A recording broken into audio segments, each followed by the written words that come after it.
Welcome to episode 249, When Clients Disengage, an IFS-Informed approach to repairing ruptures and improving outcomes, featuring Dr. Beth Mullen-Houser. Make sure to subscribe to be alerted about future episodes. By Clearly Clinical, learn, grow, shine.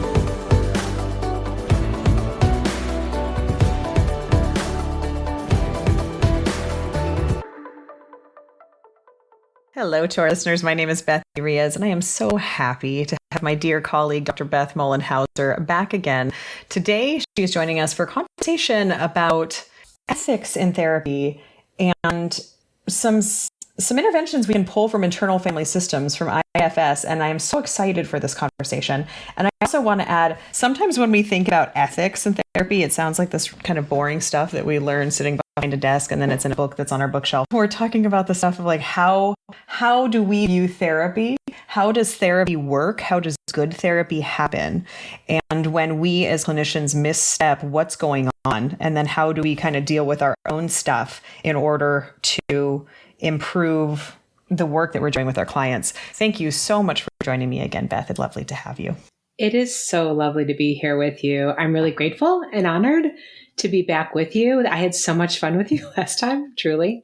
And I'm really excited about this topic. And I'd love to just say that I'm meeting with you from the land of the Ho-Chunk Nation, which was never ceded. I'm grateful to be here. Thank you so much. For our listeners who are not yet familiar with your work, again, Dr. Beth Mullenhauser. Beth, why don't you tell them about you and how you became an IFS extraordinaire?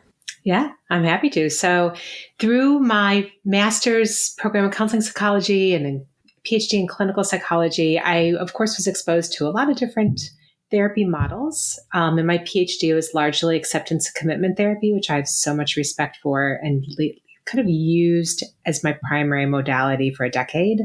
And then I was noticing that there was something that wasn't quite there enough for me with that. There was something the clients were not getting. They were not interacting so much with the parts of them that were in pain. So I sought out and was lucky to get some pretty extensive training in internal family systems, which for me has done that. And my IFS journey has been so much fun. I have been for 4 years now on the IFS research development team. I've been involved with some research now through Cambridge Health Alliance on IFS. They came out with a study just last year with IFS in groups. And I've also been staffing IFS trainings through the IFS Institute and Cambridge Health Alliance. So I just love it. And that's what brings me here today. Amazing. Thank you.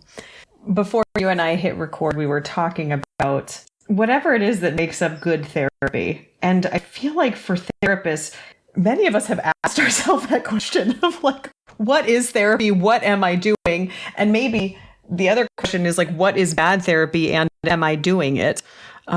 So I would love to start there. I would love to hear from you kind of like what makes good therapy in terms of the research and what makes for quote unquote bad therapy, or to put a softer approach on that, therapy that could use improvement with a goal of improving client outcomes. And then we'll launch into how you see IFS fit into this. So I'd like to just start with something that I don't know if I've told you before about my background. I cut my teeth in psychology at a place called the Health Emotions Research Institute, which is part of the University of Wisconsin-Madison. And I managed research there for about a decade before I went back to grad school and through part of my grad school.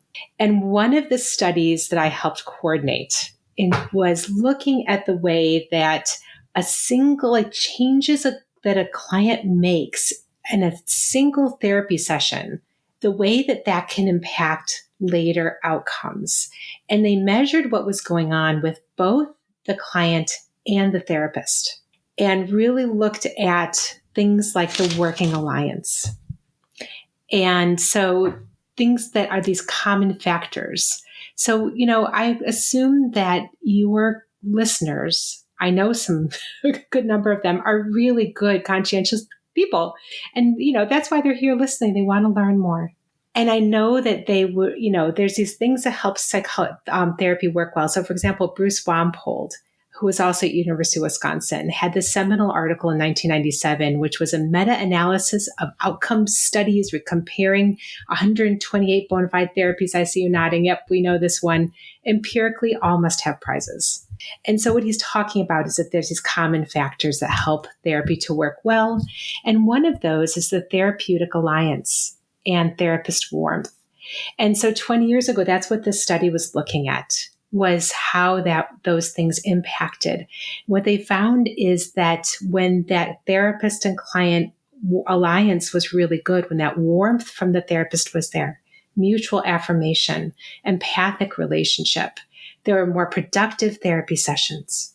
And so there's this idea that this relationship is really important. Within the article that was published from that, there's this quote that I love. It says that within the therapy journey, distress and hope proceed together as traveling companions on that journey, away from misery and dysfunction towards emotional health. A sturdy therapy relationship provides the vessel for this voyage. And so I love thinking about this vessel for our voyage with our clients, right? It's going to have its ups and downs. We know that as we accompany clients in working with the things that are harder. It's that relationship between the therapist and the client that really helps that to go well. This is like where I show my nerdy true colors.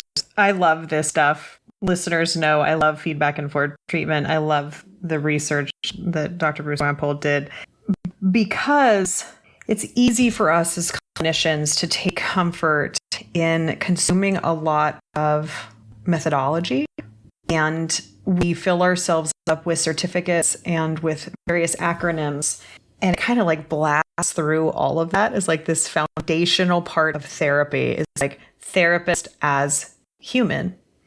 And how does that impact the therapeutic relationship? How does that impact the outcomes of therapy? And when I say that, what I mean is like, does the client come back? Does the client achieve their goals? Have we helped them even quantify and understand what their goals are so that they're then more likely to achieve them? And if they're there for mental health reasons, are they getting what they seek?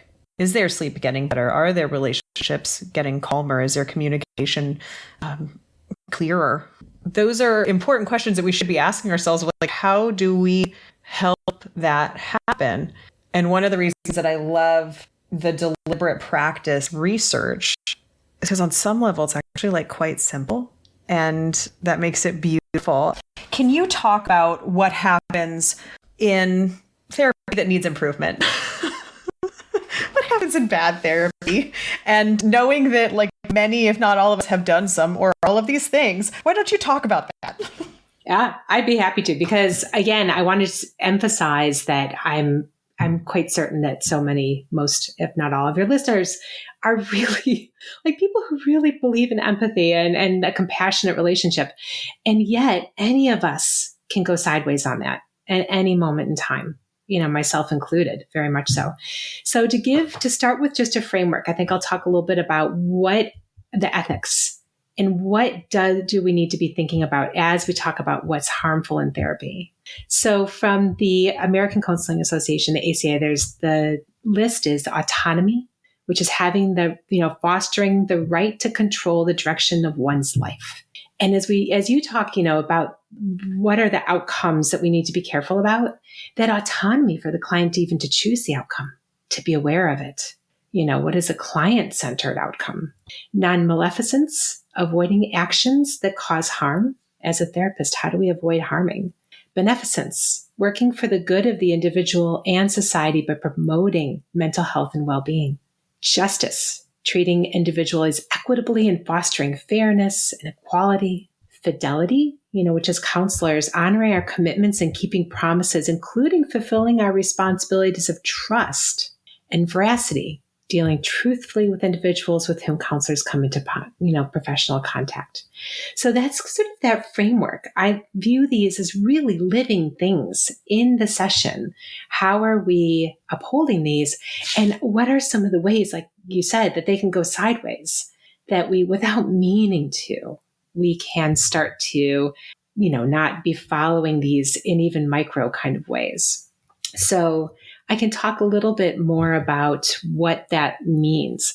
There's this idea that in Binder and Strupp in 1997 said that both the therapist and the client bring into treatment their own patterns of behavior, their reactions, their transfer and countertransference. So I think that sometimes in our graduate programs, we forget to talk about what's happening with us inside. We're looking at what's happening with the clients. And I think that's very easy for us to have happen sort of outside, once we were out of that too in the regular sessions, what's happening for us.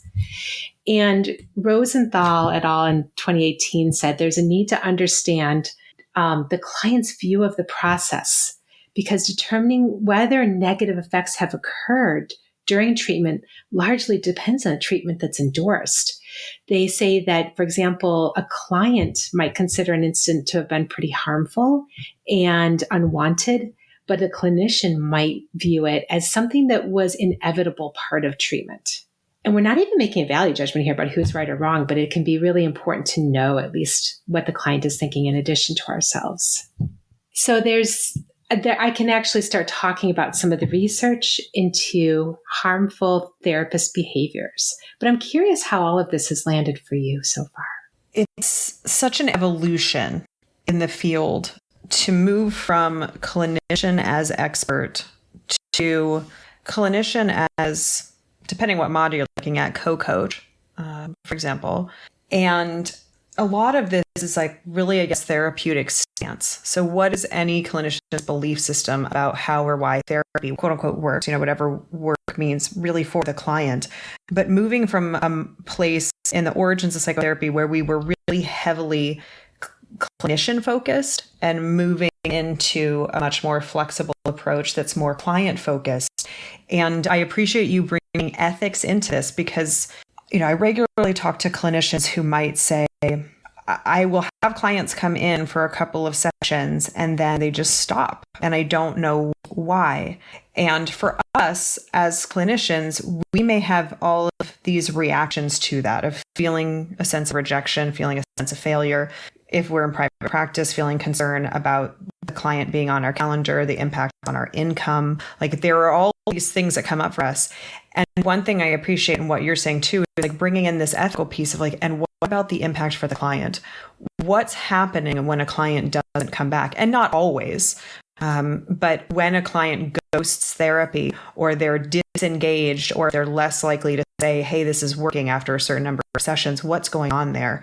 And that it really is ultimately about ethics. If we are there to help serve people and they're not being served because of something that we may or may not be doing that is sidelining the therapeutic work, I think is so powerful. So I appreciate that perspective because I think, again, we're so used to coming at this from a clinician power-centered lens, and that's not what the research says. That's right.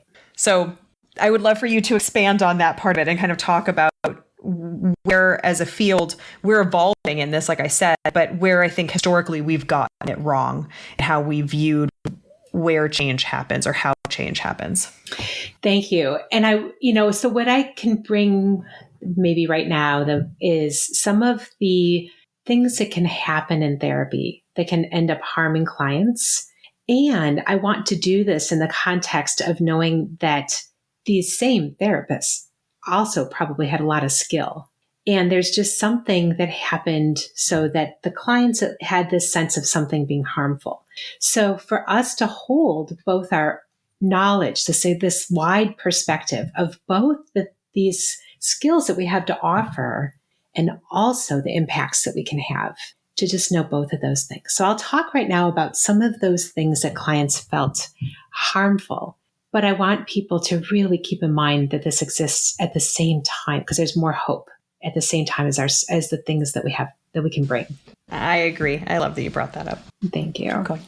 So there's a study that just came out last year by Vibrial and colleagues. It was a qualitative meta-analysis of harmful experiences in psychotherapy from the client's perspective. So I'll also be talking about another study from Karan et al. In 2019 of a systematic review, not a meta-analysis, but review of qualitative research on harmful therapist behaviors. So Vibrial put together 51 studies of harmful therapist behaviors and extracted 936 client statements from those. So it's very broad of the client experiences. And based on that, they were able to formulate 21 meta categories of client experiences in therapy. And so those 21 categories are what I'll be talking about. And so here's the things that were harmful out of that. In 17% of them, they involved therapists not caring or listening. 37% involved therapists from the client's perspective, not understanding or misinterpreting what the client said.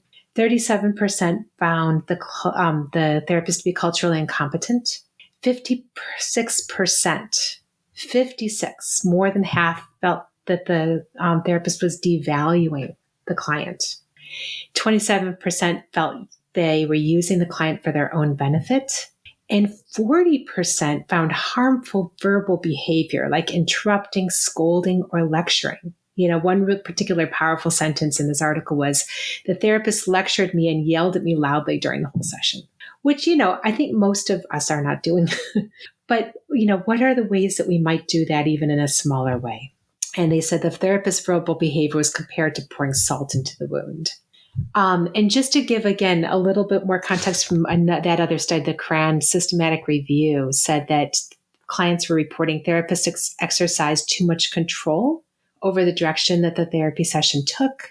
Again, devaluing, blaming the client. They were too confrontational, passive, vague and silent, detached, distant, rigid, inflexible, shame-inducing, defensive, unattuned. And they said they replicated the experience of having an emotionally abusive parent. They felt pushed to pursue a restrictive, unwanted treatment goal. The therapist had huge power over them, and ruptures were maintained or not attended to. So that's big. Yeah. I know. What comes up for you when you read that? Well, a sense of heaviness, and also a sense of curiosity of kind of oh man, have I done that? Like, when might I have done, I've never yelled at a client through a whole session, but is there a time where I even maybe had that devaluing without having meant to? I think it speaks to that idea of power in the therapy room. So much of what you just shared for the therapy with poor outcomes with the feedback was essentially misuse of power, and also potentially a lack of clarity about what we're doing and why we're doing it and where we're going. From that, it doesn't necessarily take much to think of that from an ethical standpoint. So if you imagine a client with multiple marginalized identities, navigating the world, calling up or emailing a therapist, initiating care, I guess it would be one thing if that client goes in for one therapy session and goes, ugh, that person is not for me. That, people are, how I say it is, people are flavors of ice cream. Like, you may just simply not vibe with someone, and I encourage clients to think about that and if they vibe from the onset. But can you imagine being a number of sessions in where you've, because of the assessment process, shared some really intimate details with this person that you're sharing space with this therapist, and then they become unsafe? The power differential was always there. Now you're even more vulnerable. And it's so, again, like when you zoom out, it's like you can see so easily of like, that is not good when a client who's coming in because of concerns related to confidence and emotional safety and intimacy and communication and relationship. And then we as clinicians become the ones to further traumatize them. That's right. And it can be so unintentional. I have an example. There was somebody I worked with in a different state a decade ago, but who had would have dissociative parts, as we would think in IFS, come in, and they would stop talking for a period. And I was able to get to know that experience, and the client then was able to get to know it. And it was actually had its own reasons for doing that. But after a while, we were able to talk about what that had been like with past therapists. And they gave an example of a past therapist having, when the client went silent, getting upset and saying, if you're not going to talk, you need to leave right now.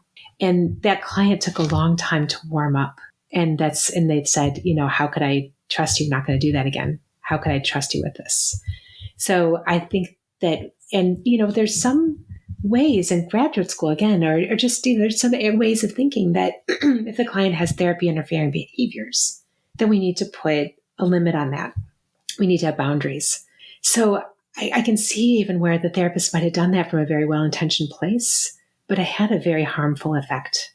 It really set that client back. So I can understand it. And that's something I could talk a little bit about is, when people do these things, what is the effect?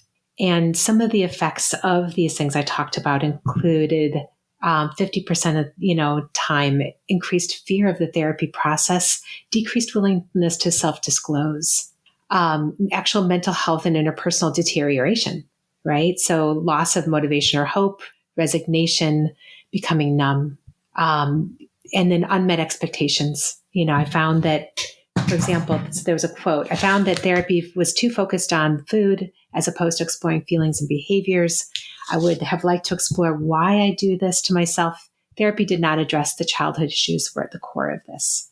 So these are maybe aspects that they had never been asked about. And the therapist may have no idea that that's what's true for them.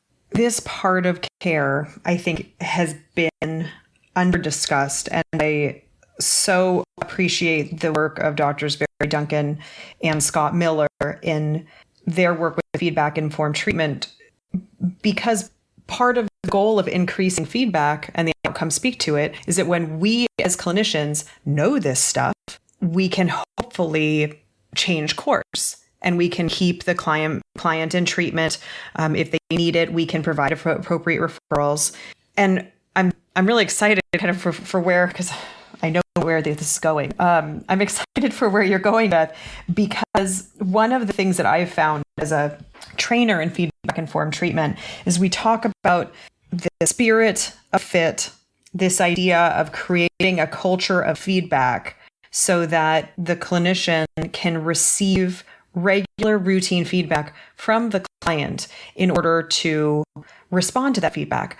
And the part that's potentially missing there is how do we as human beings work in that paradigm where many of us, when we feel criticized, insulted, judged, we shut down or we become defensive, we posture, we do all these things to protect ego. And so it's like, oh yeah, you just, ask your client for feedback and then you integrate it. That sounds really simple. In theory. In practice, it can be much more difficult. Yeah, it's so painful. It's so painful. Like there's so much. And speaking to someone who's been doing fit for pretty much my entire career, that's its own process to really commit to feedback-informed treatment and really open yourself up and then hear and use feedback. No, thank you. It takes a lot of internal work for any of us to be like, oh no, I can tell by their body language that I said or did something and I already have that stressful dinner tonight. I'm just not going to ask. So see you Thursday next week, Or just that there's something. Just that there's something that's happening. We don't even know where it's coming from. Exactly. It's tempting for us to just glaze over it because it's scary to talk about it. And how do any of us regulate and understand ourselves enough to be able to hold that space, knowing that none of us could do it all the time? That's simply not possible. And when I say human, I don't mean like guaranteed to have foibles, but like we are. Every day is a different version of us as human beings, as clinicians. That's right. So that's right. Bring in IFS. So if we know that. If we know that there are all these things that we as clinicians can do that may be actively harmful for the client and for their treatment, tell me about using IFS to help us work through that. So one of the things I find really helpful is just to stop and think about why might we do these things? Like, why would any of us do something that ends up being harmful to a client? Sometimes it's that the therapy that we're using just didn't land. It might have been great for somebody else and it just didn't land for that person. But when it's not that, when it's something due to something going on inside of us, that is, I think, where it's really important to look. So that, for example, would be countertransference, right? So therapists' internal, external reactions to the client that are shaped by the therapist's past or present emotional conflicts and vulnerabilities. So we are there. That's, it's not just the client in the room. It's us and what we bring to the session as well, our own internal experiences. And Presco et al. In 2022 said that it's really important for therapists to be aware of our own internal experiences, and just gave these examples of cognitive errors that therapists can have that are common. This patient is hysterical, treatment resistant, whatever. They only want secondary profits, which is mind reading. They'll never get better, negative forecasts. It's not improving at all or nothing thinking. They should do their homework. I have to try hard. It won't get better. Excessive generalization. So, and the list goes on. And so there's this idea that therapists in session internal behaviors really do affect maybe what's going on with the client, and they can affect the therapist in session external behaviors. So Hadley back in 1980 said that the failure to allow the patient to experience a choice between options is one thing a therapist might do in reaction to their own distress that's going on inside. They might have aggressive attacks on patient defenses. They may slander the patient in front of other therapists. These are sort of more extreme things. But there's some research in 2014, Robinson and Cosmerly looked at an eating disorders treatment clinic and asked therapists, about 143 therapists, about their own distress and how that was related to what they did with their treatment clients. So they found that the therapist in session distress resulted in worse client care from the therapist's point of view, including inaccurate decisions about weight and food, decisions regarding the involvement of the family in treatment, and decisions related to autonomy and control. On the other hand, let's bring in some hope. In 2023, Fisher and colleagues found that when the counselor is with the client in distress and they have increases in oxytocin, so they're actually looking, right, at biochemical things happening to the counselor, that rise in oxytocin predicted greater relief of client depression. And so the client's depression went down. The therapist's oxytocin. So therapist oxytocin levels mediated that relationship between the client distress and the relief, the client's depression going down. Yeah. Isn't that cool? So Beth could see the look on my face. You as listeners can't. That is fabulous. That is such a cool finding. And I think one of the things I really love about it, sometimes as clinicians, we struggle to identify, like, what is therapy? What are we doing? And that is so beautiful. Like that, a little research finding is so interesting because it's like by therapeutically loving somebody, by supporting them, caring about them. Compassion. It's related to compassion. Right. Having that connection, they actually get better. I love that. I'm just going to stay with you. I'm going to be thinking about that one for a while.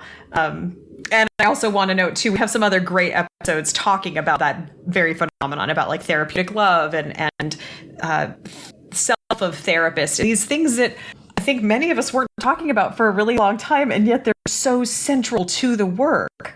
And I'm stoked on what you're saying, which is like, hey, look, there's really more data now to even support what we're doing and kind of the magic behind therapy and where healing can happen. So awesome. It's so awesome. That's right. Because tell me more about the good stuff. Yeah. Tell me more about it. So because, you're getting at this, but oxytocin in research has been found to be related to compassion.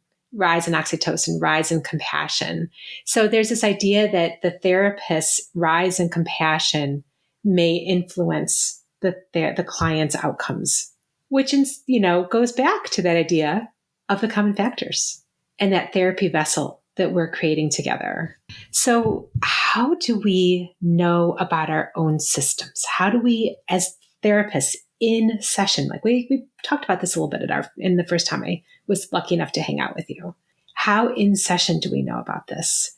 So Asherman and Rubin in 2008 said that counselors have an ethical and legal obligation to be aware of our own emotional reactions towards the clients, to be aware of how our reactions may affect the counselor and the therapy process, and to take appropriate steps to eliminate the risks of unethical behavior. So let's tie this back into the ethics. What's going on inside of us, is it affecting our beneficence, our working for the good of the client? Is it actually, affecting non-maleficence?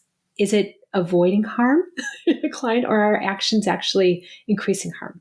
So there's an ethical need to manage internal experiences in the counseling relationship. So the researchers I discussed before did talk about counselor choice points within the therapy session. Cran et al., who did that, one of the review of harmful therapist behaviors, said, while therapy is often beneficial, at times clinicians' own internal experiences may get in the way of the client's process. And Louis Castonguay has done a lot of really good research and teaching and publishing about therapist development. And in 2023, he said that in the therapist's metacompetencies, there's really a big importance to the therapist having an openness to their internal experience. So considering the motivation for making certain decisions, noticing when the difficulties begin, and responding to those difficulties within ourselves as counselors, responding to them appropriately. So researchers have talked about this way that therapy can be harmful to clients, the way we as counselors might actually do some of that harm. And they talk about the need as therapists to know our internal experiences in session. But there's not a lot of research about how to manage internal experiences and how managing it is useful to the counseling relationship or outcomes. And I'd like to bring in Dr. Jennifer Milan here. She's got a beautiful book called Decolonizing Therapy. And she says that as counselors, we've been methodically taught how to remove ourselves from our own emotions. So as I talk about this, I want to bring in a lot of compassion for us as counselors, right? There's a reason that this happens. There's many reasons that we may not understand what is going on inside of us. And I really want to hold a lot of care for ourselves as we look at that. And she also talks about the way that, for example, we can start to look at therapy interfering behaviors. And that can be, again, this, throughout a lot of my training, there was this word of therapy interfering behavior, not all of my training, but that came up in different places I worked. And so again, I want to hold a lot of care, because this point of view of the client being the problem and not us has really just been trained into us. Yeah, I appreciate you bringing up that point. And I think you're right.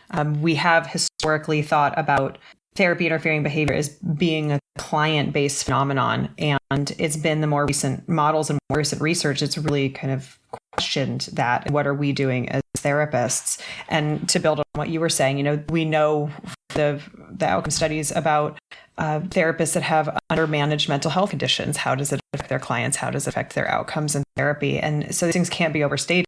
And one of the other things that I also want to point out too is we're also kind of perfect world talking. And so when we're actually looking at the systems that are in place in our culture, for many, particularly newer clinicians working in extremely high stress environments with very little training, that cannot get their ideal client. It's whatever client is needing care and appears on their schedule on a given day, and that the rates of burnout in the field can be very, very high, and how that's also transitioning. So I want to acknowledge that for clinicians who are listening, who are in those systems of how am I supposed to worry about this too, when it's so hard just to get my productivity requirement. And I want to point to, there's some really great resources by some of our past guests, but like Julia Aziz, Dr. Dean Kloner, talking about things like compassion fatigue and burnout, and how any of us take care of ourselves, how we recognize it, because that's also one of the realities of working in this field that we can't really talk about this without acknowledging that, because sometimes the systems aren't supportive of us having a lot of emotional and cognitive space to do the reflection and try to navigate a dysregulated nervous system. So I want to acknowledge that. With that, I'm so excited with you to kind of zoom in on then the clinician's experience of therapy, and how really a lot of this harmful stuff that we're doing is because we're responding to something that's happening in the therapy room. And through that, we may do something that's harmful. That's right. Without even meaning it. Yeah, without even meaning to, because we're human. That's right. It's a it turns out we're human.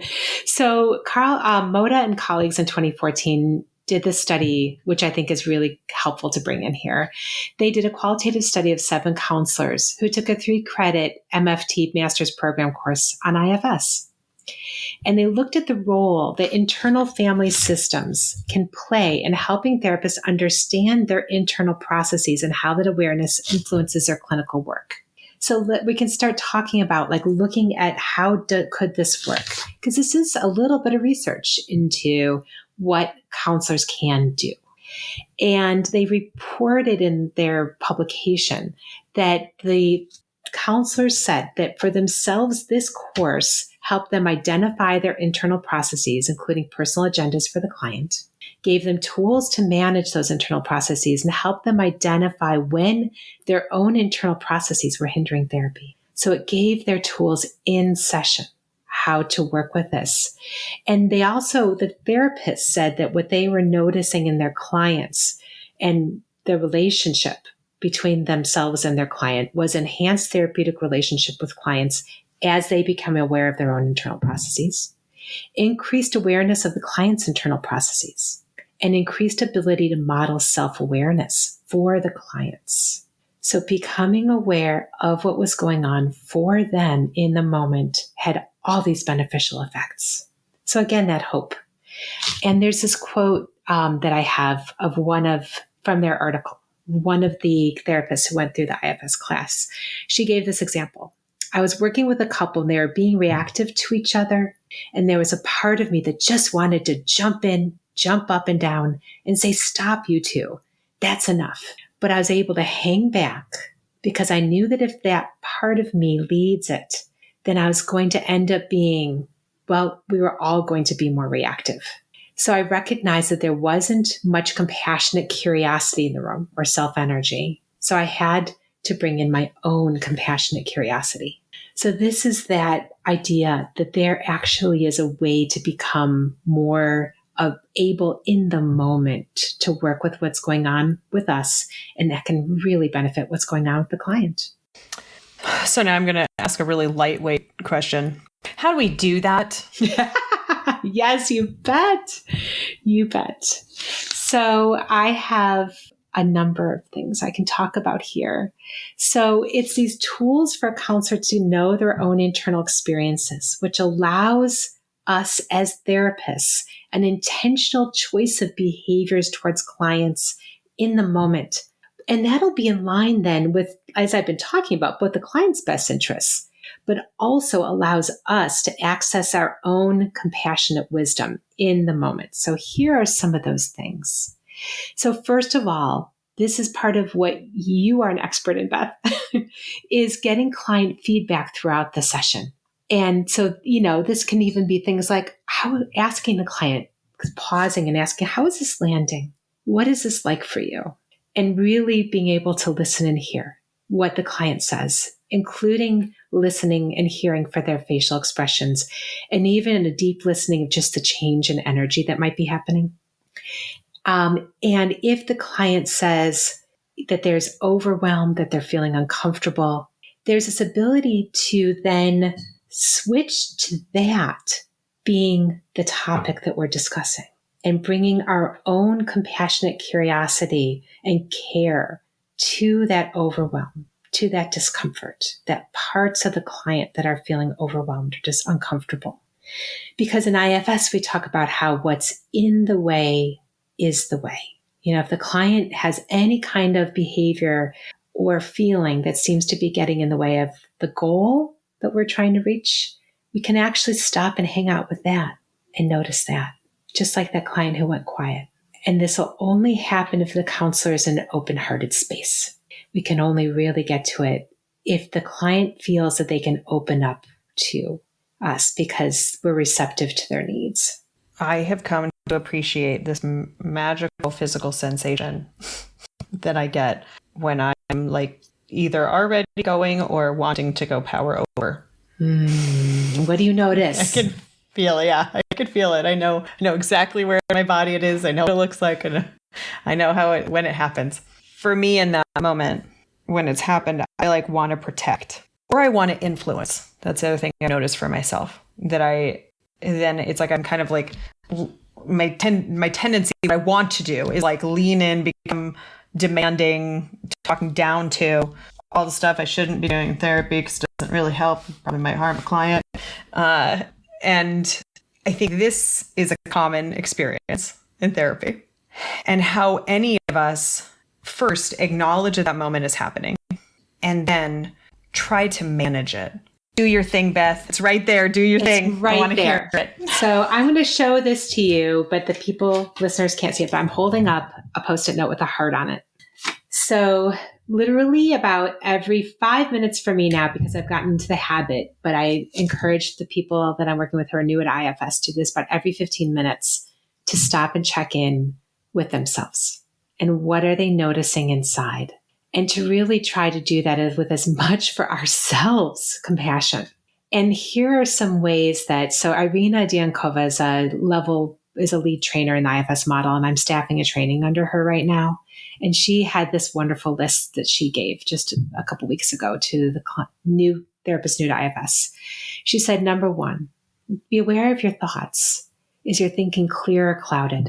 Tone of speech. Is your tone calm, friendly, or is it edgy, frustrated, annoyed, complainy? Your body language. Is it relaxed or is it tense? Do you have an open or closed pose? What is your facial expression? Are you aware of the impact you're having on the client? Do you notice it, and do you have a sense even that it matters? What are your body sensations? Is your body relaxed or tense? And how is your breathing? And like literally in your heart center, is it feeling open or closed? How's your energy? Do you have too much? Like, are you restless and fidgety? Or too little, drained or exhausted? Or just enough, that relaxed, present, spacious inside? And how are you feeling in session? Is there an urgency that something happen? Or are you just kind of feeling curious about what might happen? So as I say these things, this is sort of what you were describing, right? And I can sense in myself too. For me, I'll notice a sense of urgency often, or actually a sense of boredom and wanting to do something to avoid that boredom, which is a part of me that's coming in for some reason. And so it's been useful for me during session. I note down on the left-hand side of my paper what's going on inside me, and then take a kind of physiological snapshot of what is that like in me, so that later I can go back and work with that. And we can do that, more of that in a moment, about how we work with that. How does that land for you? Number 1 is valuable. And number 2 also is challenging. And I think one of the complexities in therapy, perhaps always has been, and I really feel it acutely right now, that there's so many external stressors and pressures happening. And then going into therapy, we want, of course, in a perfect world, we want to bring in this version of us who hasn't had too much caffeine and didn't have an argument with the kids about putting their shoes on for the 8th time this morning. Please just put your shoes on. And we want to come into it with this, like, okay, let's do the thing. You know, as I imagine an athlete would want to come into a game having controlled as many variables as possible to be the ideal athlete in that moment. And then the challenge for therapists of like this, I know, and this is something I've struggled with.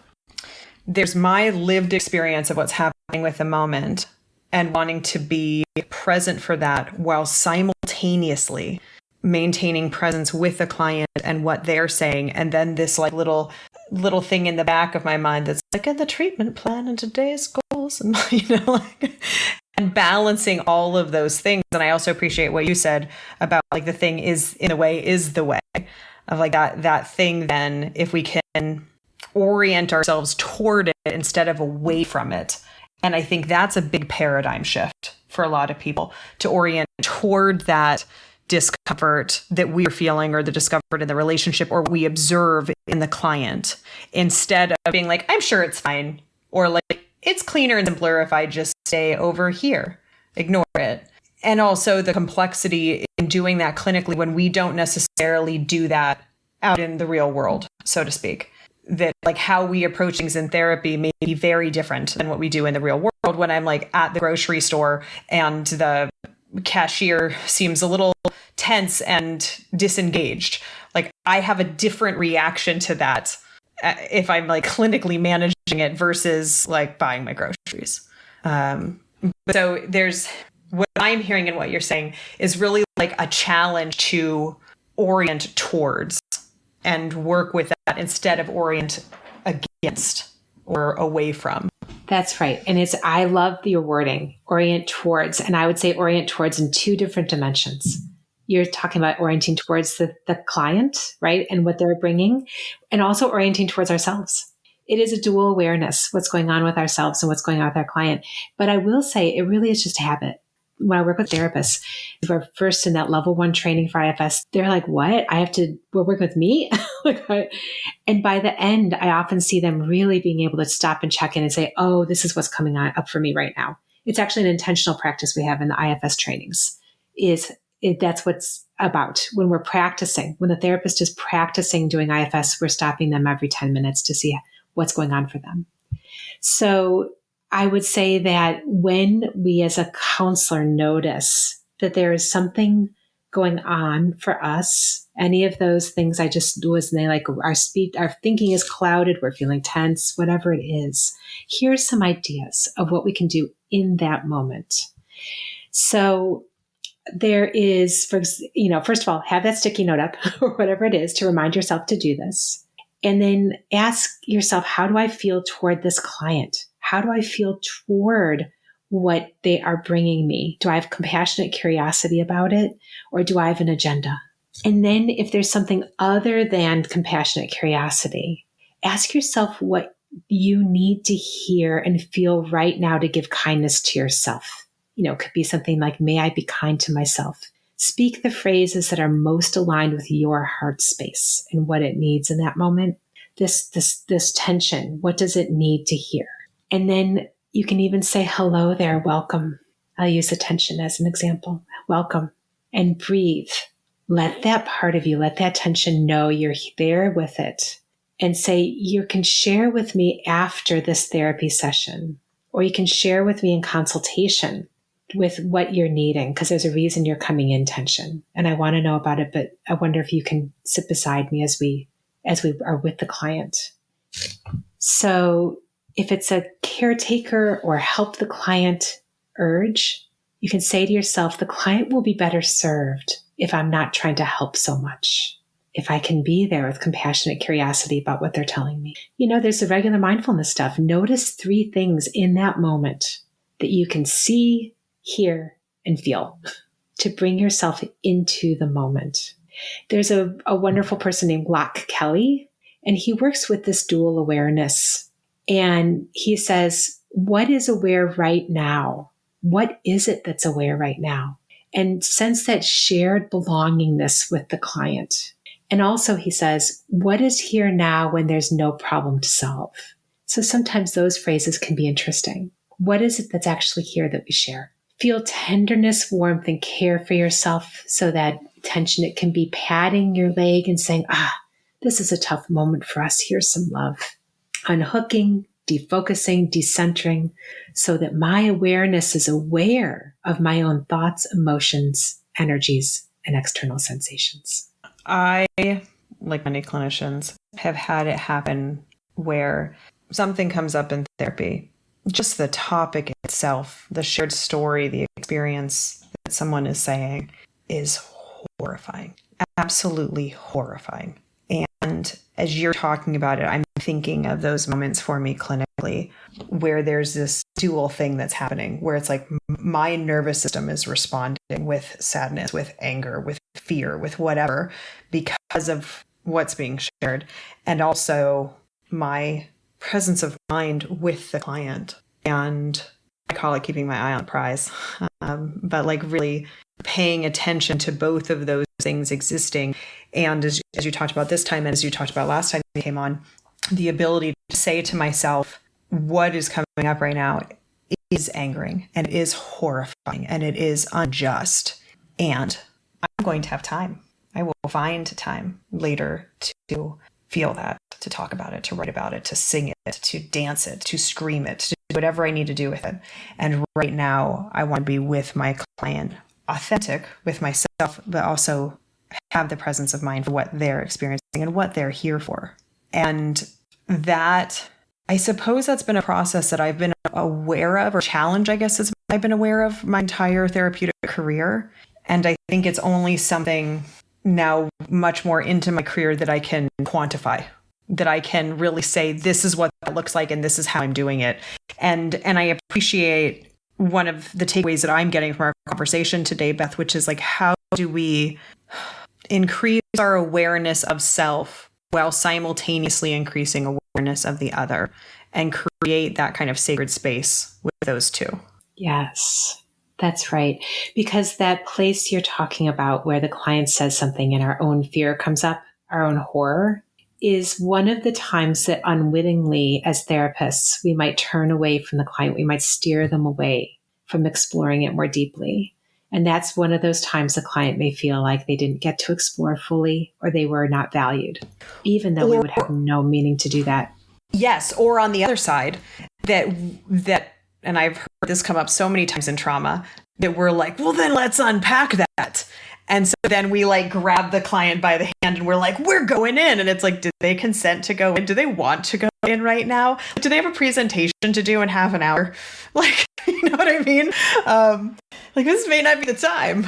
And that goes back to that idea of power and control, of like, there's then, if you mentioned it earlier, but like, if I'm trying to fix it, but I'm not maintaining awareness with my client, I'm also not involving them in that decision, in that process, then I'm basically like, okay, sit in the back of the golf cart. This is which way we're going.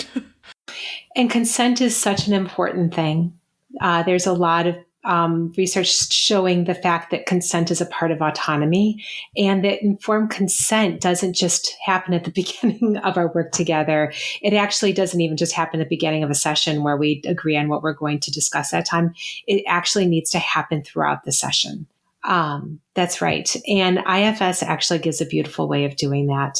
You contract not just at the beginning of session, but throughout the session, there's a nuanced, granular consent by asking the client, how are you feeling toward this? You know, whatever experience is coming up. And if it's anything other than that curiosity, that compassion, then that's where what's in the way, you know, there, whatever it is that's there, is actually the way.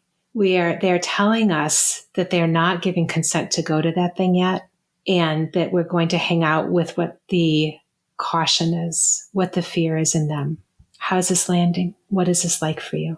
So there is a really interesting way as counselors, once we recognize that something is there in us that's big, for us to step into our heart-centered space.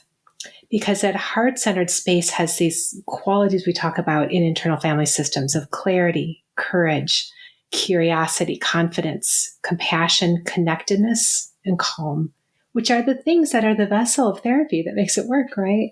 And there's also, as a result, playfulness, patience, presence, perspective, and persistence.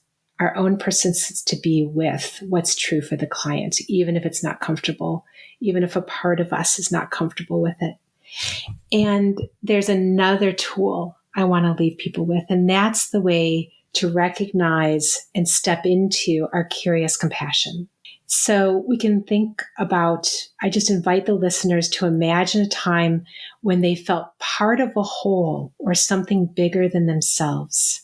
And that this might feel like a sense of expansion in our chest, our body feeling lighter, the head feeling more clear and peaceful.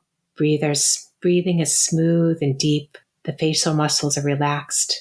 And so just for yourselves to imagine the time where this was true. For me, for example, I worked in the National Park Service at the Flat Canyon of the Gunnison, and there's a particular hike I would do and I would feel like that. And so sometimes in session, I'll return to that snapshot that I've created for myself of what that feels like to be in this connected place.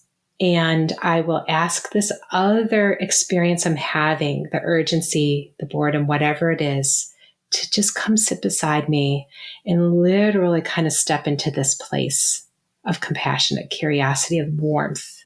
So I invite the listeners to take a snapshot inside themselves of what it feels like for you to be in this place of heart center when we're not having judgment, not trying to fix anything, but instead to just be with the client with a lot of curiosity. And I will tell you that I've had times where I have been not in that place, but felt like my facial expression and everything were very open, but I've been feeling an urgency. I've been feeling like there's somewhere I need the client to go. I need them to stop telling the story. And that when I finally am able to step into this heart-centered place is where all of a sudden the client is actually doing the deeper processing. So I've seen it be not just more pleasant for me, but actually really change what's happening for the client. And I have a few things, one last thing, that those same Carl Moda and all in 2014 gave 4 ways that therapists can work with what they notice coming up for them in session when they're outside of session. So they say, find and focus on that experience you noticed in session. How does it show up for you? You get that physiological, is it stomach tightening? What is it? Ask yourself, how do I feel toward that? How do I feel toward my own urgency or my own boredom? And that question can promote a sense of differentiation from it. Just noticing. I can notice from my own heart-centeredness, my own urgency, my own boredom. And then there's a deep listening to get to know that experience's intentions.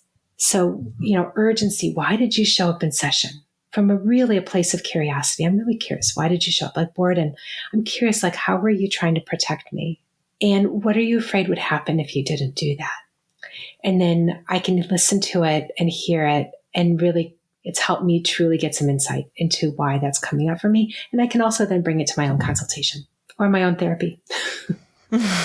When you were talking about your own experience, and thank you for that example, like what you're imagining, what I was seeing was you sitting on this big old boulder in the sun and like kind of patting the boulder beside you. And you're like, come here, you, like, sit with me. And then there was this also like, come here, you, come here, client, come sit with me.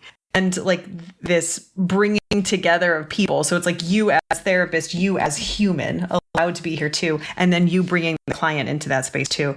And so I had this like very clear image in my mind, and what a lovely boulder I invented. And I think that that's also very different, again, than what many of us have been trained, where it's like, it's you as therapist and it's client in the room. And I so appreciate you coming on today and talking about how that's like a kind of like look at the research. Actually, like when we do this stuff, when we, not really as therapists, but we as people, as human beings, self of therapist does these things, it can be actively harmful to the client and to their work, which I don't think any of us, as you said, none of us want to do that. We don't want to engage in that. We're doing this work because we love people. We want people to like feel better. And I appreciate how much hope you've also woven into the conversation about like, I think how fundamental some of these things are. So we don't need to necessarily see them as so overwhelming. It's like we can learn to do these things. We can slowly and deliberately change our practices internally to create more compassion for ourselves and then default create it for clients. So I love this. I think it's been really helpful. I don't want to be out of time, and we are. Beth, for our listeners who are listening today and want to learn more about like these different concepts. I mean, I know you had initially quoted the American Counseling Association. I think that's a pretty foundational part of our work. Many of us don't actually have Hippocratic Oath, but we operate under that principle of do no harm. From the ethical side of this, what do you think are some helpful resources? And then also from the IFS side of this? Yeah, so I really, for example, just if there's a textbook, the newest edition of Pope and Vasquez's Ethics in Counseling, 2021, is a wonderful, really user-friendly way. I was quoting some of it in here. And then in addition, there's these ways of getting to know our own systems.